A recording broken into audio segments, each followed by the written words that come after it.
I don't like to say like, try to control or manage your stress, but like try to more so notice it. So giving your stress like an identity.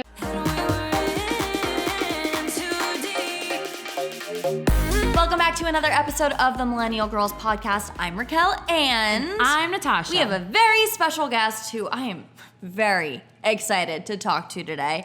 Neeyaz Zolfaghari is the founder of Unspoken Nutrition, a nutrition and lifestyle brand aimed at helping others find harmony and balance with the full body and oneself. I am very excited about this. Racquel is like, I need balance in my body this second. Now, right now. No, yeah, for sure. And I've dealt with so many different issues. I personally haven't had an autoimmune disease, so I'm really curious to hear your story on that and, you know, symptoms that you might have felt or something if anyone else might be feeling that way. And I've dealt with gastritis, I've dealt with IBS, a lot of, you know, digestive issues, which I feel like is becoming such a norm nowadays because of all the processed stuff that we eat. I mean, who doesn't love chicken nuggets, right? But, yes, we're super excited to have you on. Welcome. Thank you. Thank you for the warm introduction. I'm so excited to be on. No, of course, you're officially a millennial girl. So how do you feel? I feel very humbled for sure. So tell us a little bit about your journey to finding out about your autoimmune disease. I don't have that as well. I mean, I have rupturing ovarian cyst problem. Great. So I feel like what's so crazy is that 10 years ago, 20 years ago, I don't know if no one had these issues or no one talked about these issues, but it's very prevalent, especially I feel like in millennials, especially people around our age, to start going through all these issues. And when you're younger and you hear of things happening, even cancer and stuff like that, you're like, how you feel healthy? But I mean, for me, it was one of those things that all of a sudden I did not feel good. And that's kind of how I started being like, whoa, what's happening? So what was your journey like? Was that kind of the case for you? Yeah, and I kind of want to speak to what you were saying about, 10, 20 years ago. It wasn't something that we really heard about so much. And I think it's because it wasn't quote unquote mainstream. It wasn't on social media. We didn't have Instagram. We didn't have, I guess we had Facebook. I don't remember how many years ago that was, but MySpace, that, we didn't talk about these things like in that, world. So I think now hearing about it more and more is because it's always been around, but it's now being talked about more. So I think that's kind of what's happening. But to answer your initial question, so I was diagnosed with an autoimmune disease called thyroid hyperthyroidism and Graves' disease, which is basically an overactivity of my thyroid gland, which is located at the very base of the throat. It's the shape of a butterfly. It controls your metabolic functioning, your digestive system. It affects every single organ in your body. So some of the symptoms that I was experiencing, I actually just kind of normalized them and assumed that they were because of puberty.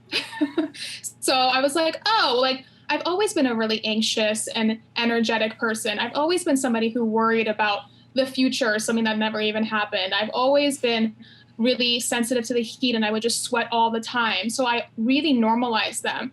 But it got to a point where the symptoms just started adding up in a way that it was becoming really debilitating. And my family started to notice it. So once other people start to notice it, you're like, oh, wait, is there something that we should be looking into? And I actually just went to see my general doctor and I told him, like, these are the symptoms I'm experiencing. Like, my hair was falling out. I had like really, really thick hair and my hair was just like falling out into clumps. I had really dry, like flaky skin. I had cavities. Like, I would go to the dentist twice a year and they'd be like, oh yeah, 5 cavities. Oh yeah, 4 cavities. Like, constantly not understanding what was going on.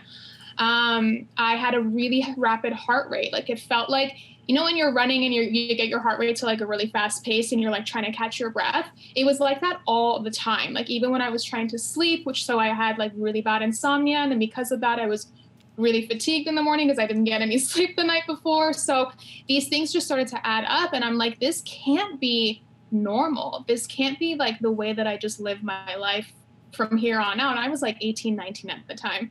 So I went to see my general doctor and he ran a full panel of whatever at that time he checked. And he's called me back in and said, you have hyperthyroidism, you have Graves' disease. And at the time, I'm like, what is a thyroid? Like, I don't even know what you just said to me. It was like foreign. So it was then that I kind of took a huge deep dive and a big U-turn and took control of my health and really started to take care of myself so I could control my own narrative as to like how I was going to heal from it. How old were you when this happened? I was diagnosed at 19, I want to say. Okay. Wow.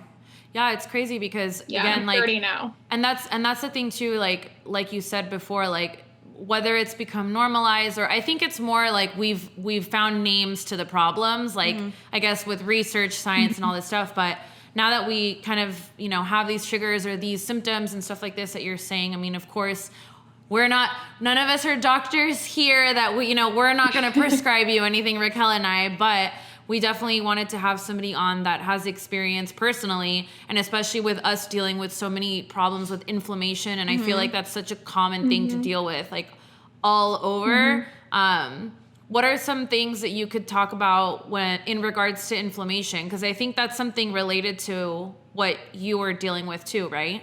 Yeah, so inflammation is really related to all and many, I want to say all chronic illness and all autoimmune. And to preface that too, like inflammation is a good thing. Like we need inflammation. Our bodies have to have some inflammation.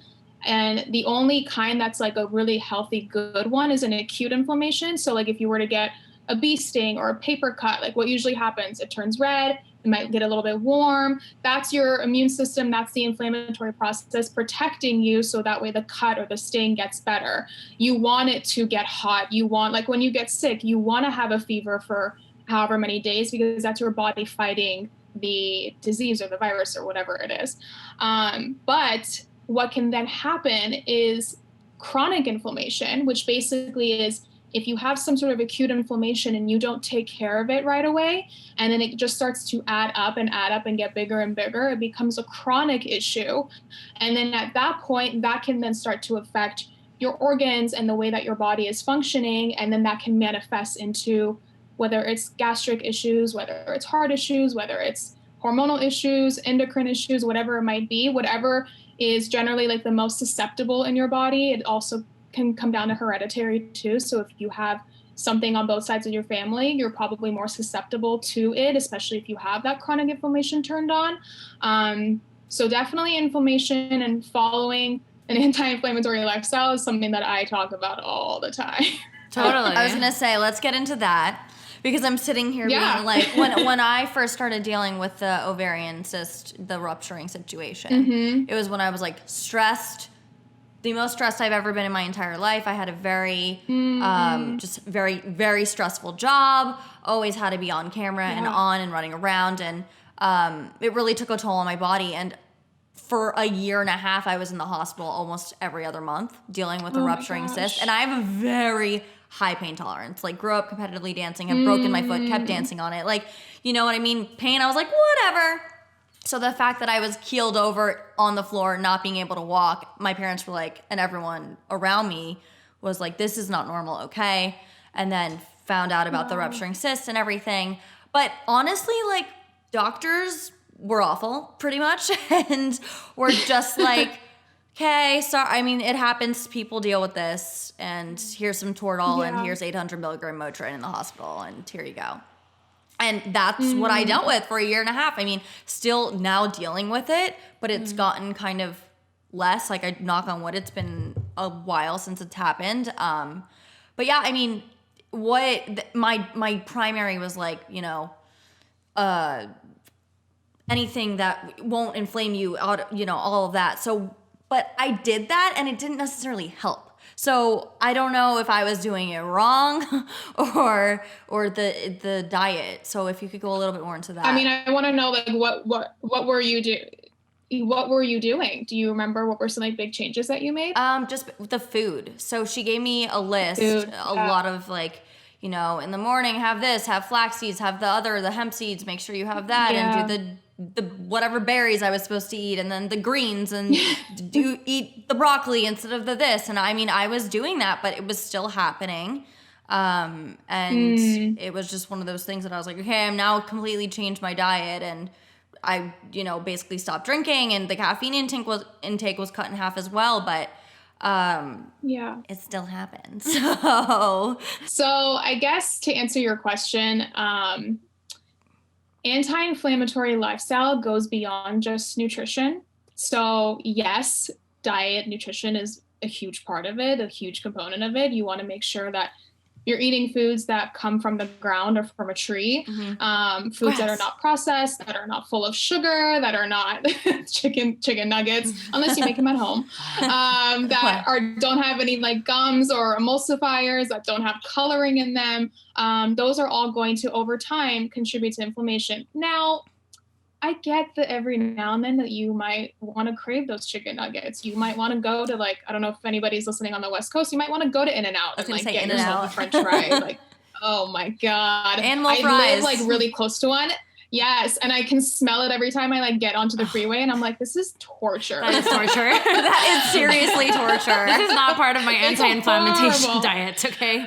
If I'm going to crave it one day, yeah, I'm going to go get it. Like, but the thing is, like, I just don't really crave it. Again, like, yes, nutrition and diet plays a huge part of it, but also there's different lifestyle components that make a big difference too. So the water that you're drinking, the water that you're using to shower with, to rinse your mouth with after you brush your teeth, your sleep, making sure that you're getting adequate sleep, that you're getting quality sleep, not just like trying to get 7-8 hours, but like if you can get really good quality sleep every night, I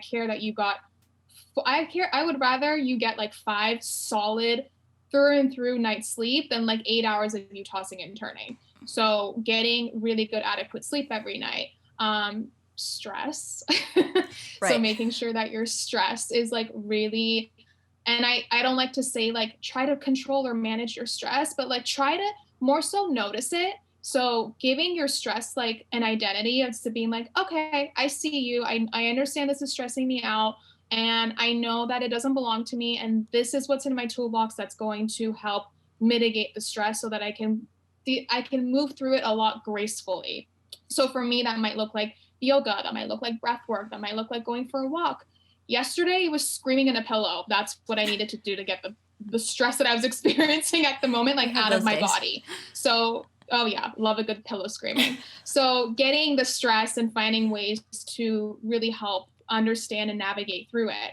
And then also using products at home that are non-toxic, that are super clean and not harmful. So whether it's like laundry detergent, cleaning supplies, things like that too, over time, those can create inflammatory processes too, because you imagine you wash your clothes with X detergent, you put it on your body, and our skin is the biggest organ on our body, and it seeps it in like a sponge. So we want to make sure that like what we're putting on our body is also going to be supportive too. So it seems like a lot of things that you need to do.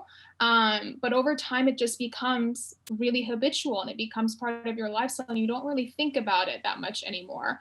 And think about it in the long run, it's going to much greater benefit you from X, Y, and Z factors outside. So why not start making those changes, when you can and however you can. You know what's crazy? I just remembered that I found a correlation with my cyst rupturing and me drinking a certain coffee brand. Mm-hmm. Oh, interesting. Yeah. So every time I was like laying in my hospital bed, like chilling, I would go back and be like, okay, what did I eat during the day? Like what happened? And for a couple months straight, I would say to myself, I had that today. And obviously, of course, with the stress, and I was like, whoa, that's weird. So then I refuse to drink it ever again. Right. Yeah. Yeah, at least like with my journey too, like especially anything that has to do with digestive and the colon and your intestines and all this stuff is all due to inflammation. And so I can definitely say, I mean, obviously the first thing that the doctors told me when they did my first and last, hopefully, endoscopy and colonoscopy, that was literally the most miserable experience ever because I know depending on which doctor, but the doctor that I went with didn't fully put me under, and I probably should have been because I was like kind of like half in, half out.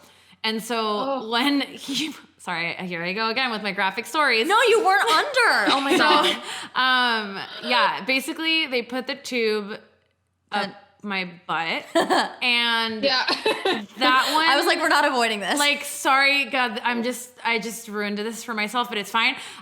When they did that one, like it was a little bit easier to take, I guess. But But when they did the one down the throat, they're literally putting it like all the way through your esophagus, your neck, like down to your stomach.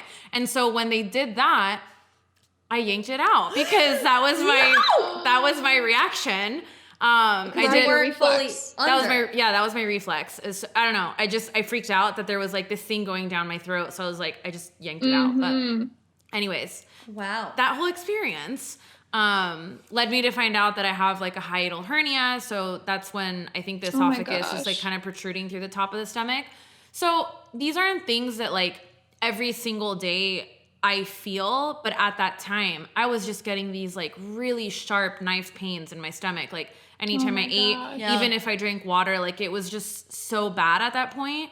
So they gave me like antibiotics and stuff for a good 3 months. They first were like, don't drink alcohol. They were like, you probably drink too much alcohol. You need to calm down with that because that's obviously contributing to the gastritis, the inflammation, and alcohol thins the lining of your stomach. So that's why I was feeling more of what was happening inside me than like a normal person, I guess.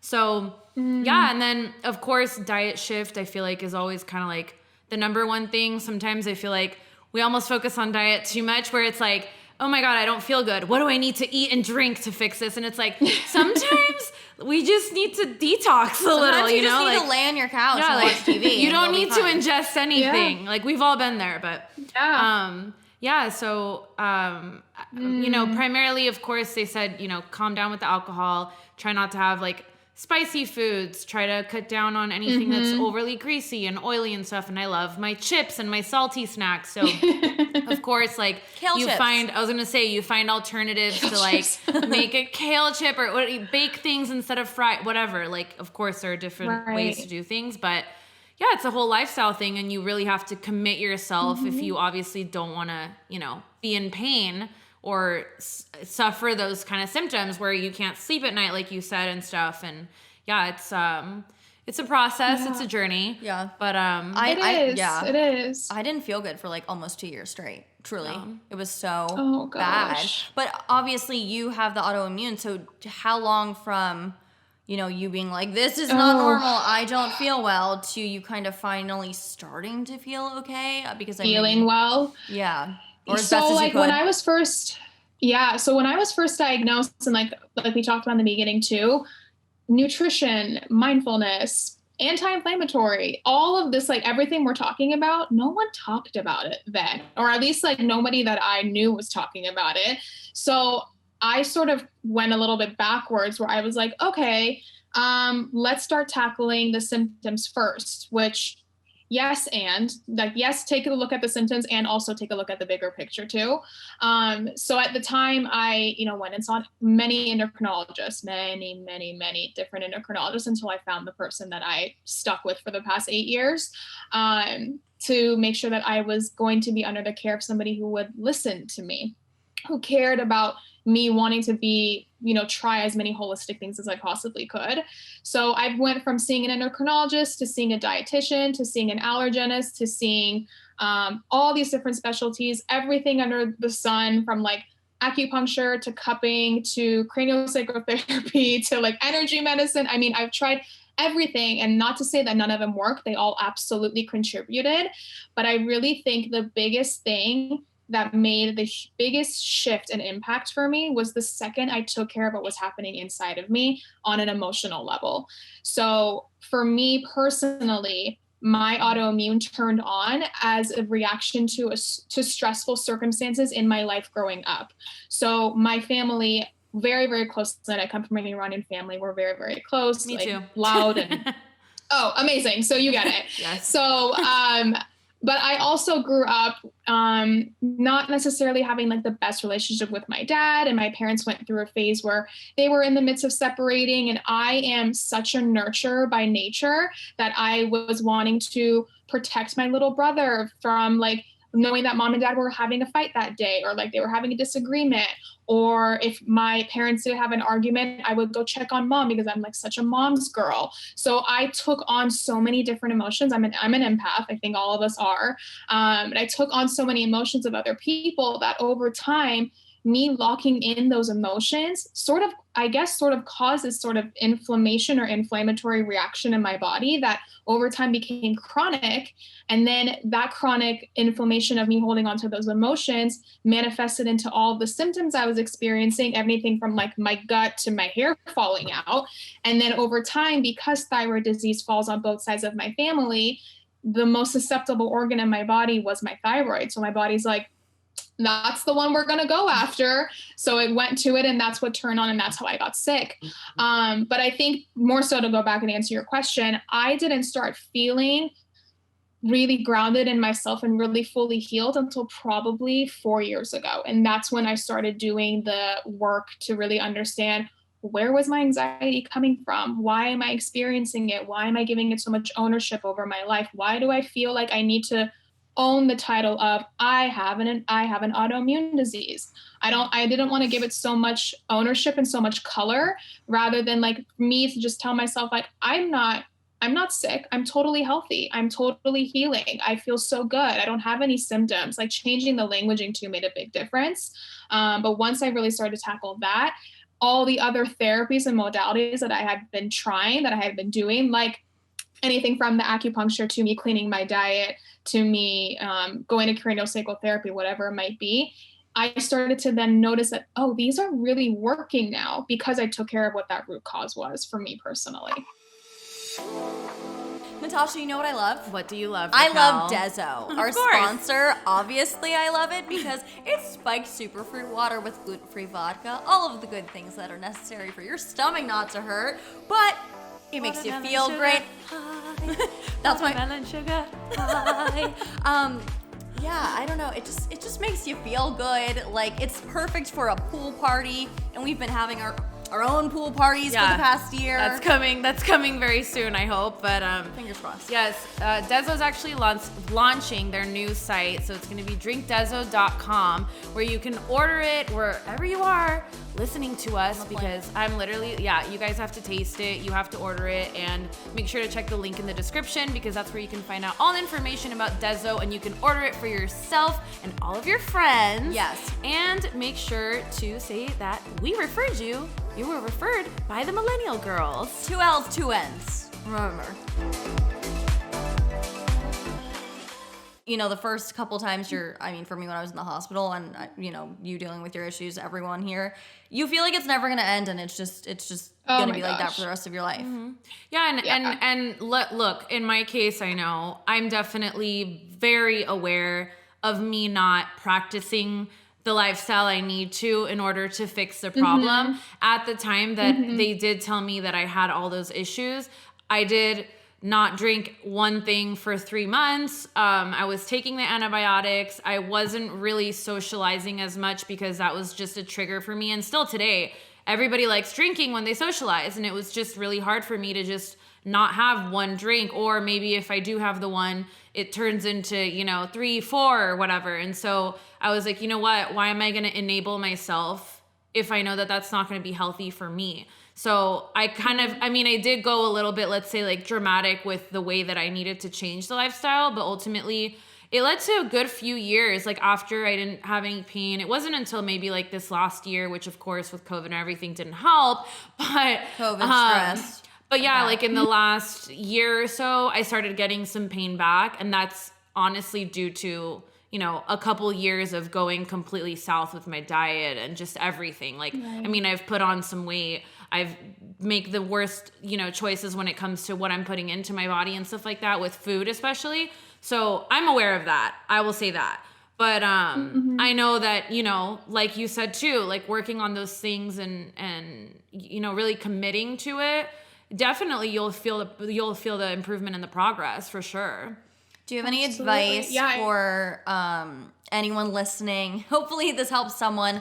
Anyone listening who's just kind of like, I don't feel right. I don't know what's wrong, but I don't feel right. And they don't really know how to go about that, because I didn't know how to go about it at first either, because I had never dealt with something like that before. So yeah, my mom helped me. She sent me to the doctor. Yeah, my mom was like, okay, this is not normal. You being keeled over and not being able to function. So God bless our moms. Literally, thanks, Mom. Yeah, I wouldn't have pulled a tube out of my throat if it wasn't for my mom. So but thank you. Yeah. first of all, I just want to make sure that I mention, like, it takes huge courage to be aware of whether you're doing something that's beneficial for you or long-term not beneficial for you. So huge kudos to you for like being really aware of, hey, you know, in the past year, I haven't necessarily been doing like the best for myself. And that's okay, because we're human and we're going to have our ebbs and flows. And honestly, this past year, there have been some things that like, I was like, I should have not been up till midnight watching Netflix for 3 nights in a row. Like, you know, like we live our life and we do things. It's not a big deal. But just having that awareness is a huge act of courage. So I want to make sure that I mention that. But for anybody, of course, but for anyone who is listening, and even if this helps one person, like my whole day, year, week is made. If you're experiencing symptoms, if you're noticing that something internally just does not feel right, it does not feel normal to feel however it is that you're feeling, go see a doctor who's going to listen to you. And that might take a little bit of time, because not every single doctor has like the best bedside manners. Not every single doctor is going to want to run the test, because they're going to assume that it could just very well be in your head. Just keep asking and keep advocating for yourself. That's probably like the biggest lesson that I even like tell my clients to this day, like especially the ones who have some sort of autoimmune illness, is advocate for yourself. If something doesn't feel right, go talk to somebody and keep mentioning it until somebody asks you to explain to them what exactly it is you're feeling, and they listen to you. And that might take you talking to 5 different doctors until you find that one person. Okay, let it be that way. But until you find that person, no one is going to listen. Unfortunately, like, you can't run your own labs. So you have to go through a doctor and have them run it for you. So going and finding that person, and whether it's asking a family friend or asking a friend that you trust, like, hey, do you know of a doctor that would run these labs for me? There's also resources online where you can find like a functional doctor to run labs for you, hormonal specialists too, that can run those labs for you.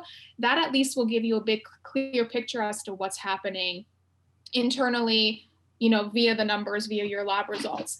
And then in the meantime, while this is all happening too, take a look at how you're taking care of yourself, how you're living your lifestyle. Are you eating in a way that's going to support you? Are you getting enough sleep? Or do you know where your stress is coming from? Are you doing something about it?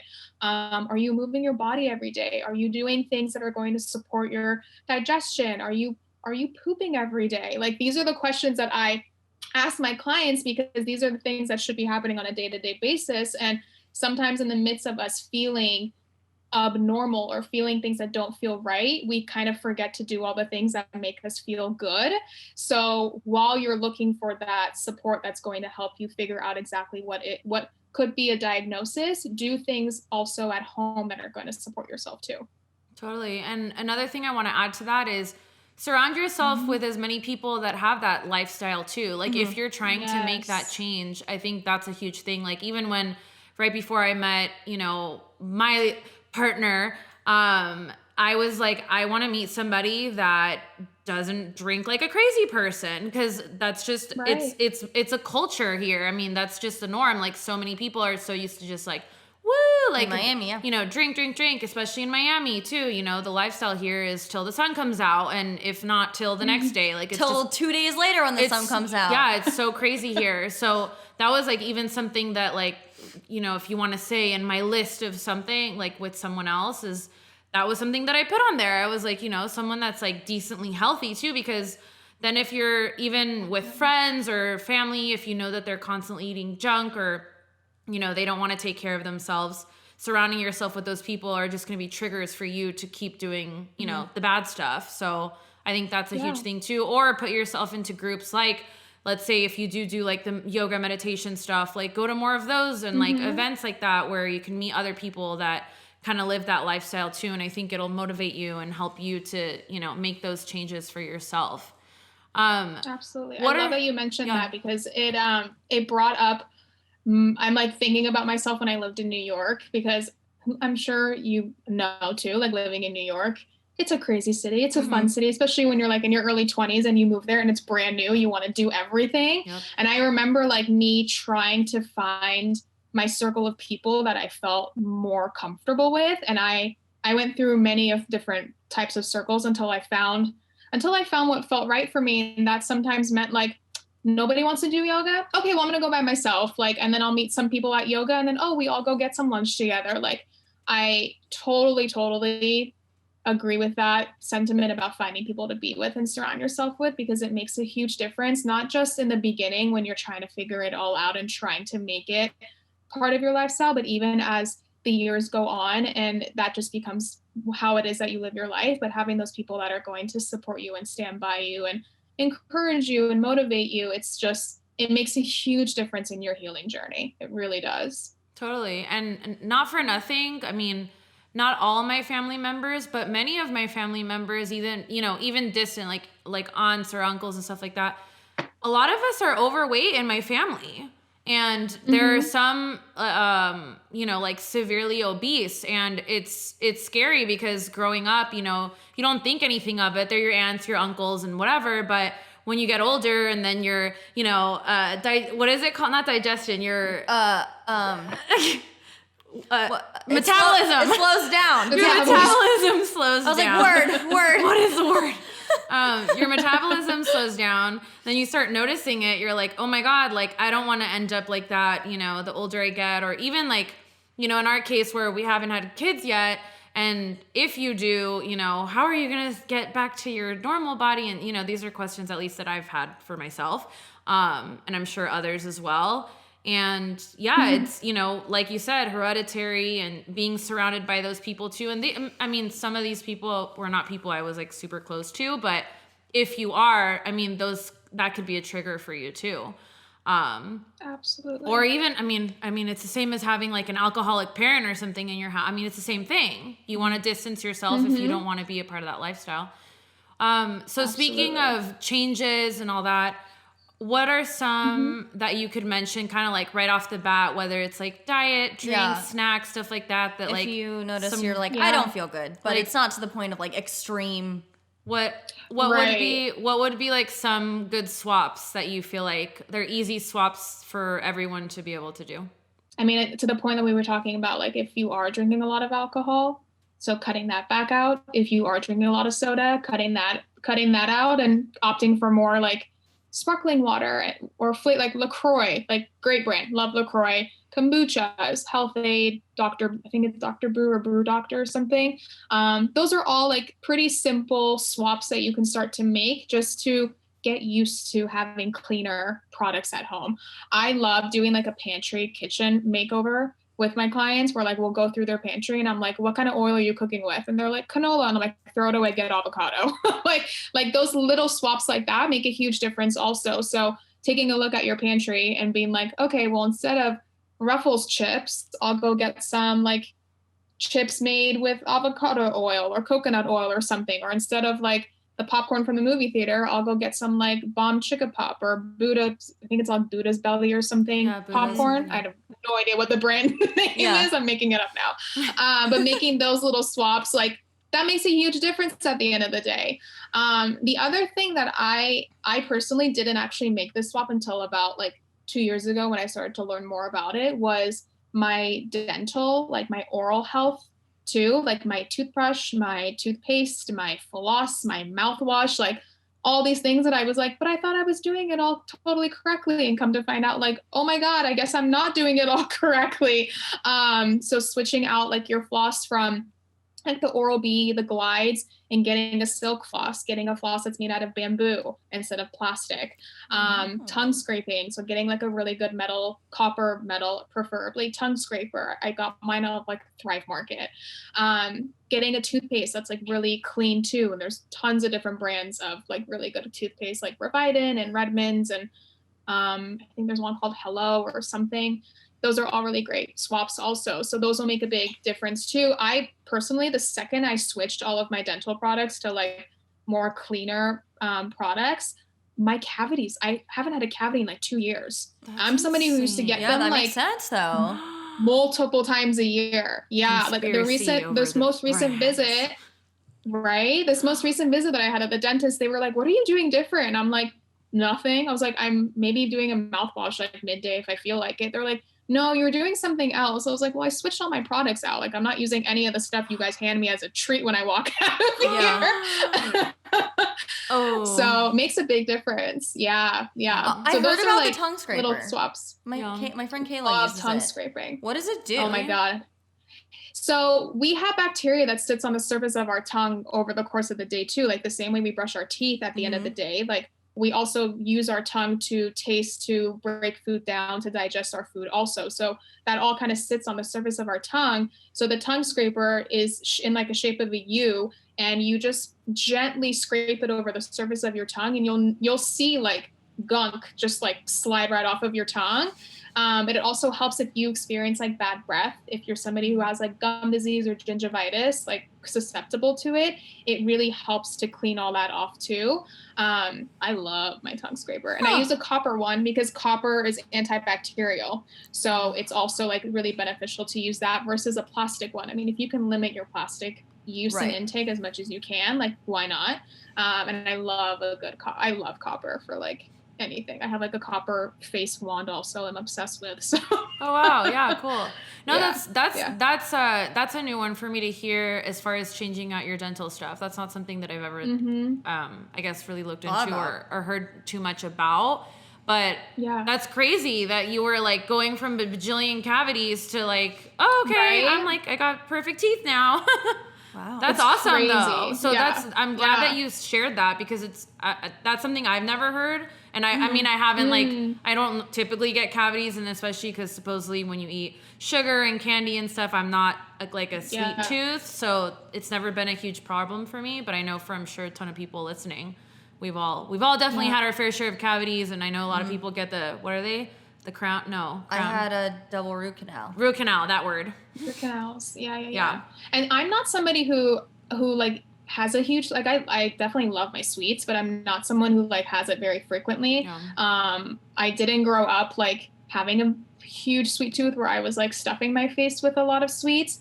So it sometimes was really odd that I even had a cavity in the first place. And the reason for me personally is because I have very deep grooves in my teeth. So no matter what I eat, I could eat like a banana. And if a one particle of that banana gets stuck in the groove of my tooth and I miss it with the floss or with the toothbrush, it turns into a cavity because it's still a particle that got stuck in your tooth. Right, so it doesn't matter like how healthy I was eating, I was still getting these cavities and it just didn't make sense. And then once I started using these products that were much cleaner and really taking initiative to take better care of my dental health, it made a massive difference for me. That's awesome. That's good. That's like great news. I'm like so enlightened by that. I'm like so in deep thought right now. I'm like, wow, I need to talk to her for 20 hours right now. Racquel's like, what are all the things I need to change in my home? Oh my God. I'll email you both a list of products. Please. Well, that's the thing that I love about. We'll share that on our blog too. Yeah, on our blog. Millennial-girls.com. We'll share what you share. But yeah, it's awesome because I mean, like coming from I'm originally from California, and so I feel like a lot of, you know, all the like trends or even fads and things. All the things that like kind of like come out of there, and then like especially in Miami, I feel like we get things very late in the game. Like when I first moved here, like poke bowls weren't a thing. Like now all of a sudden, oh my God, everyone has acai one. bowls are a huge thing. Yeah, now. like but like all 20 years later. Yeah, like all that stuff.